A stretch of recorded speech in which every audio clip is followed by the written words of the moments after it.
Good morning, evening, afternoon. I'm Tatocat. Welcome to my channel. Today we're playing Echoes and Lucid9 Fangame. Previously, really finally gets to talk to Yama. Yay! And we're going through what he went through and where he currently is and when he currently is. And that's pretty much where we left off and seeing what happens there. I think I already read this, but just in case I'll reread it. But your arm, my implants, the fact that I'm a dead ringer for someone you know, even the fact that nobody believes you. There's no doubt in my mind that someone used your brain to make you think this way. Everything that happened to you, everything you've seen, the experiences you had in there are real, but they never happened out here. I'm sorry. Wait, the things that happened, so that didn't happen, the whole the school thing didn't happen, but they said it happened. Oh no, so she must be saying, because she has said that it happened, but all this other stuff like her dying and the constant doing things over and over did not. Those were fake. Okay. Good job, brain. High five. Getting all my smarts in order.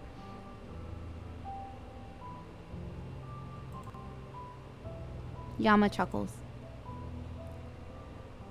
You know, I used to agonize over the nature of things a lot. The kind of agony that has a man wondering at the life he's living is built on experiences that are correct, or what correct even means. Turns out, I robbed myself of a chance to enjoy them. With that said, I'm willing to try and accept this world you see as the one that is. I just hope you'll try to help me understand what I'm looking at. Well, remind Yama of our history together. Kosuke mentioned memory triggers. Well, showing him the pin is bound to be more effective than just bringing up the past. It couldn't hurt to remind or to reminisce on events that only we would know about. I can already tell that he wants to believe that it's me, and even more so to believe that I'm as real as he is. I don't know if he'll approve of what I've become, but it's worth a shot. I take it you don't remember me. Yama shakes his head. You told me I was an old friend of yours. Can you remember anything about me? Only an old friend.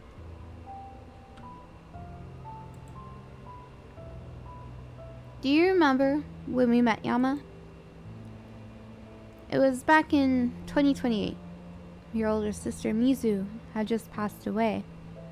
Your family moved to Seto, a small town a few hours away from here. You were sitting on one of the swings at the playground of our old elementary school. I used to be really nervous talking to people, but when I saw how sad you were, I guess something about me changed. I wanted to cheer you up. I told you there were lots of trampolines and flowers in heaven, and tried to convince you to stand up for yourself when those 4 big kids ganged up on you. You had enough restraint to handle the situation non-violently, but I got the bright idea to punch one of them in the face. In retrospect, I should have gone for the throat and cut the problem off at its source. It's hard to make false accusations when breathing is a major issue. Nobody deserves to get harassed like that, especially when they're grieving the loss of a loved one. You knew my sister? Okay, Yama, she just said your sister had passed. And that's when you first met. That means no, but sure. I wish I could have, but I met you shortly after you'd lost her. But that's when I met Rui. How do you know all this? I was there, Yama. I was also there when you met Miki at the Lantern Festival, as well as the one a few years later when you had to wear a goodbye kitty kimono because you tripped and got your yukata dirty. Your face was red the entire time, and you warmed up like a potato in a microwave. I felt really bad for you, but at the same time, it was the funniest fucking thing I've ever seen. Miki was there? That must have been before her mother left and took her back to Isamu. We came back to the city a few years later. I didn't want you to be alone, and to tell you the truth, I didn't want to be either. You saved my life back at the IIBA, you know. The serial killer responsible for the missing students decided to capture me and use me as bait so he could get you to come to the classroom at night, where he had 2 other students tied up, a brother and sister. You managed to distract him until the police showed up and gave us a chance to escape. He chased us up the stairs with a knife, and you held him off long enough for me to jump down into the school pool. Right now, you're surrounded by technology that can manipulate your neurology on a cellular level. That's why you remember me dying. I understand that you might not think it's me standing in front of you right now, but no matter what happens, I'm always going to be here for you until one of us dies for real. I think it's cool that she doesn't actually die. Like, it was just a mind fuck for him. Like, it didn't really happen. Because that makes a lot more sense than them bringing her back to life as, like, some sort of Frankenstein's monster zombie thing. Which is kind of where I thought it was going, but it did not. It just never happened.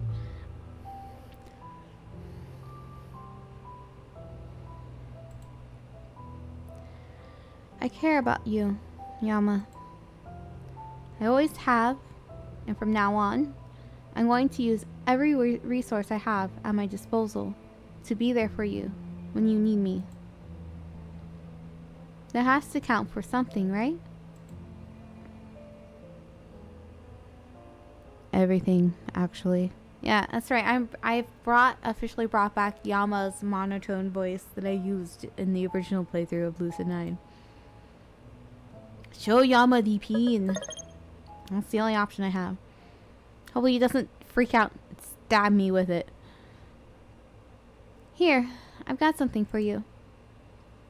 I know it's not much to look at, but it was meant for you in the first place. Somehow my boss got his hands on it. Told me he gave it to you and then you asked to have it delivered to me. Normally I'd be against regifting, but things have been too hectic these days to fault anyone for something this trivial. I was thinking it might jog your memory, and even if that doesn't work, I'd still like to give it back to you. Yama looks down at the pen, rotating it between his fingers tips after picking it from the palm of my hand. Hopefully, it doesn't have to change hands again.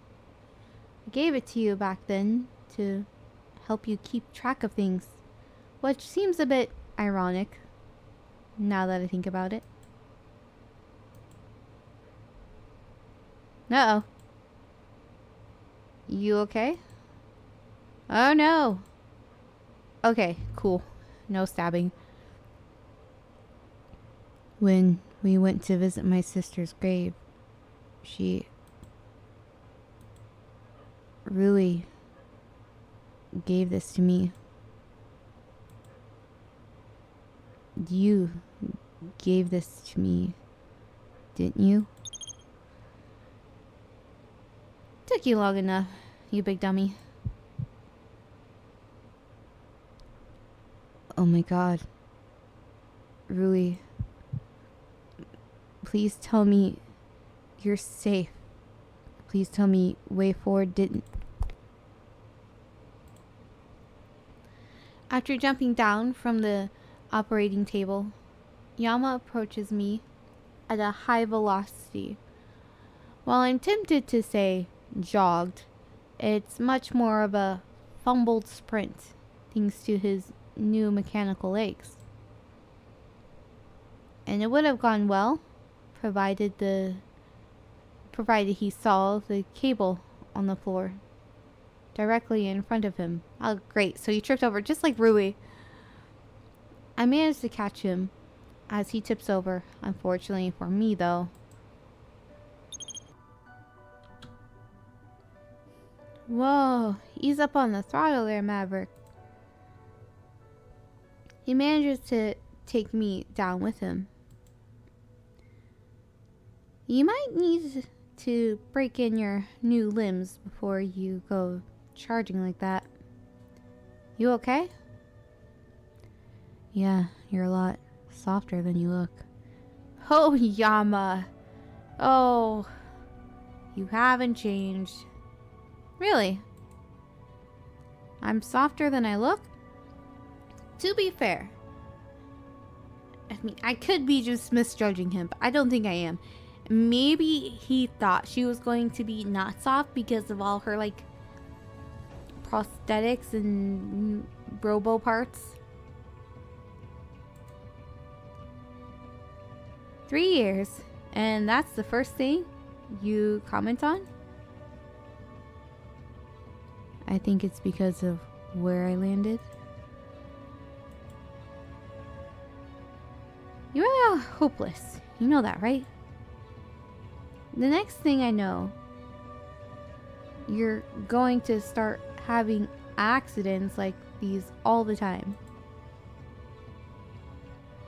What happens if I do? Well, I reach up and grab Yama's shoulder, rolling him onto his back. Someone like me might end up catching you. Here. I wrap an arm over Yama's shoulder and slowly help him back up. I can't tell if I'm stronger than I thought or his prosthetics are just lightweight, but it's actually not too difficult. How do the new legs feel? Stable? Unstable? Somewhere in between? I'd say somewhere in between. Remember when you decided to fake a sprained ankle while we were walking to school? I might. Why do you ask? Do you remember why you did it? Oh, you sneaky son of a... I reach out to playfully shove Yama in the shoulder, but he slides out of the way with augmented agility and bursts into laughter. Looking at the way the light hits his wide sparkling eyes and the upturned corners of his lips, I almost think he's in pain for a fraction of a second. A moment passes before I realize the significance of his expression, and then it hits me. He's smiling. After all this time, he's still smiling. 3 years ago, I never could have imagined that I'd see this smile again. But here it is. Again. Here he is again. Even after the gore, all the death, all the unspeakable violence, he still made it to this moment.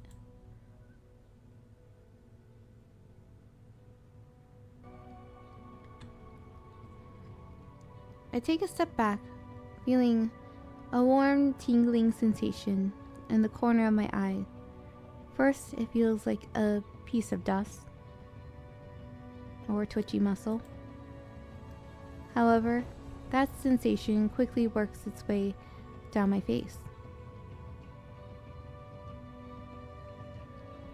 Oh, by the way, I get an achievement for meeting up with Yama. I don't think it popped up this time, or it was the last episode, but I had to re-record this episode because I accidentally unplugged my mic. Didn't realize it. So yeah. Yeah,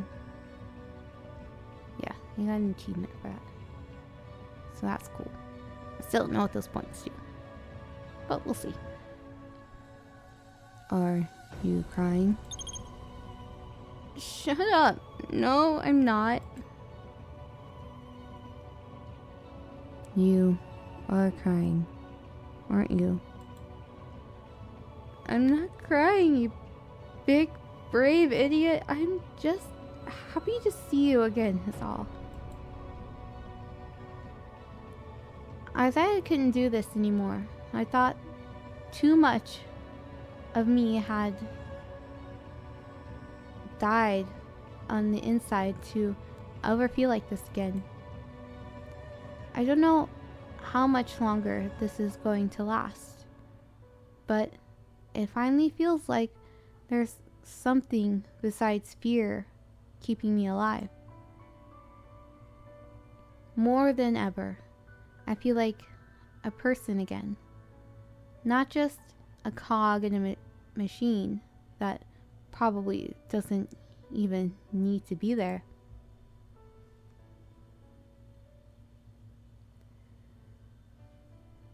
You don't have to hide it. You know, we never made a deal on who had to be the strong one. Fine, you win. Maybe I'm crying a little.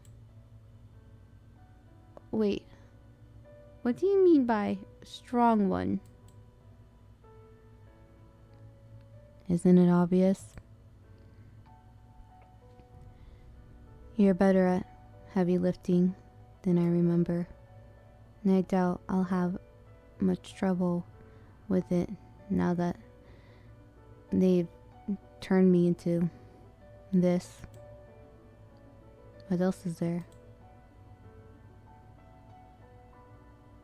I still don't know how much time you have left. I'm still not sure if I'm going to wake up from this, and I don't know if I'm going to lose you the next time I turn away. I can't say what's going to be here after all this ends, but until it does. Yama grabs my hand. Please, let me take care of you. This time is yours, Rui. This time is ours.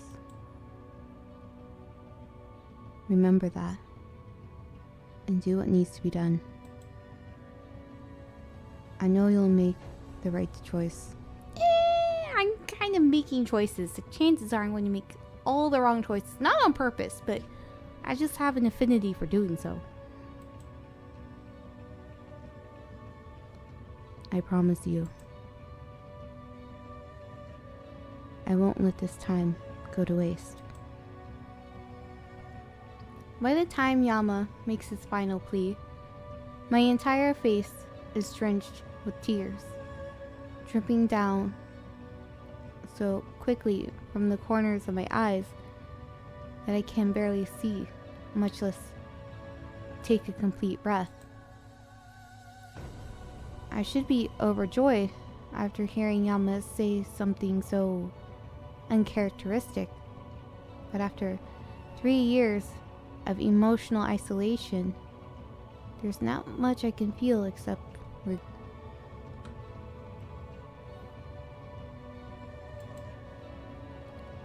something in there changed him. I could say I don't feel like I know him anymore, but in reality, did I ever know him? It took 3 years to correct a mistake that I could have easily prevented by convincing someone to get him out of there, and yet I didn't. I couldn't.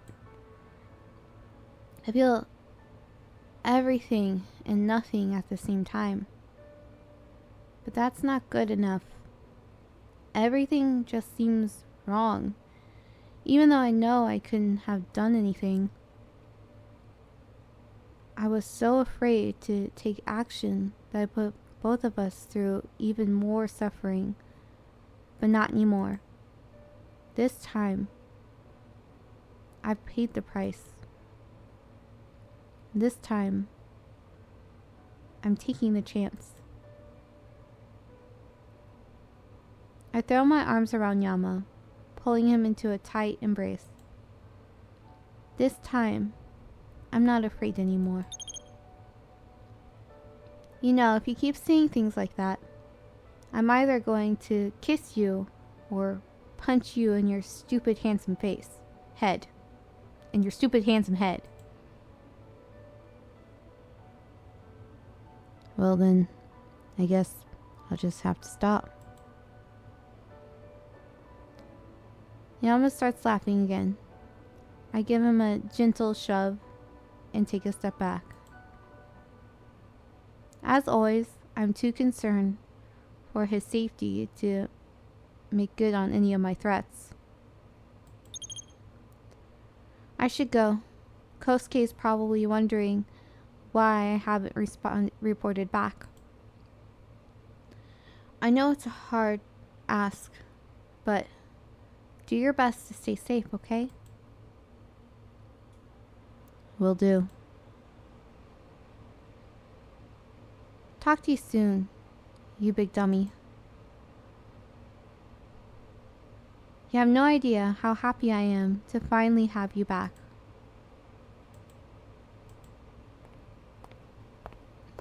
Okay, I'll show you the achievement. Not that. That's the codex. Achievements. See. This time is ours. Reunited with him. Reunited in peace. Okay.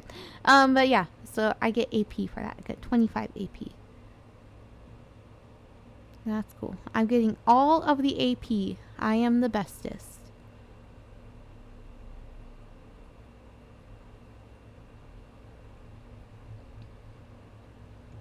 I guess next I have to trained. I have to complete my mission with Yusao. Or did that already? cool.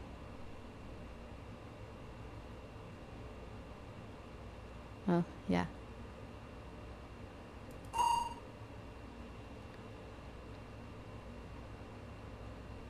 I'm assuming this is Kosuke or Hisao. Looks like things went well for you. It's Kosuke! I hope you don't mind, but I took the opportunity I had provided you with more sensitive and caring version of Yama. Wait, what? Let me reread that, because I read that, but let me make sure before I jump to conclusions. I hope you do not mind, but I took the opportunity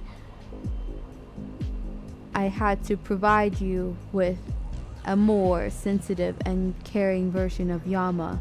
I hope his personality changes were to your liking. He reprogrammed Yama! Oh no! So that Yama wasn't really, I mean, it was Yama, but it was a different Yama. It was a new brain Yama. That's why it was so different. Oh my. No, though. That's messed up, Kosuke.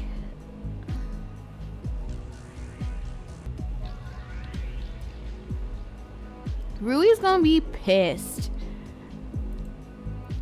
That's quite the look you've got on your face. Is something wrong? Well, yes.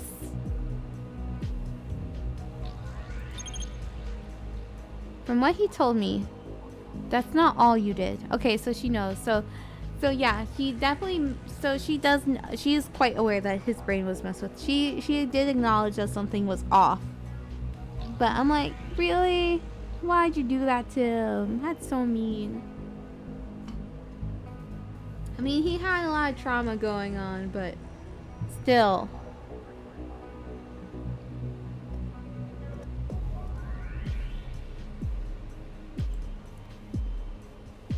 Was there a reason faking my death once wasn't good enough for you? Or did you just want to do it again for shits and giggles?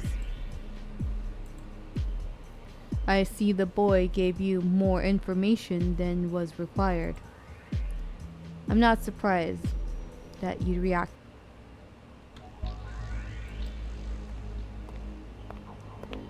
Walk with me, Hayata. I'll do what I can to explain the nature of these procedures.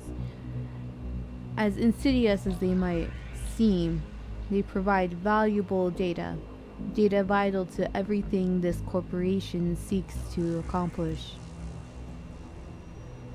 We are well acquainted, Hayata.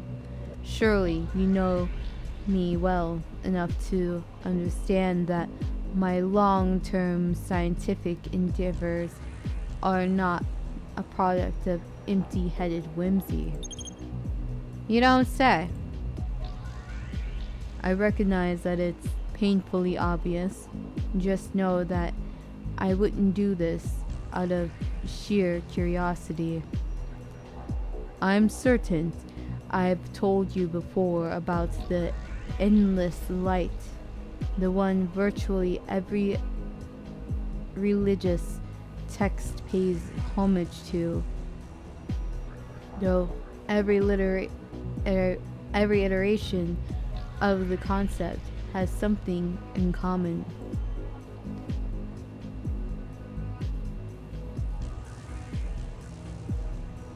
Elysium, Nirvana, Moksha, all these, I most definitely mispronounced this one.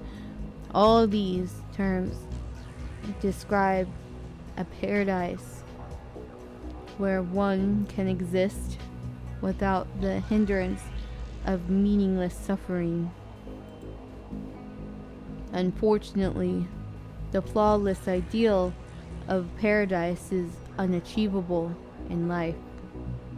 That, however, does not mean it is unapproachable.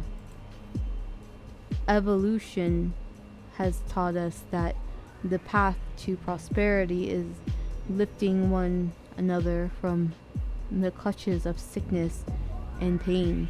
In order to do so, however, we regrettably must understand the nature of pain, and inevitably becomes our own nightmares.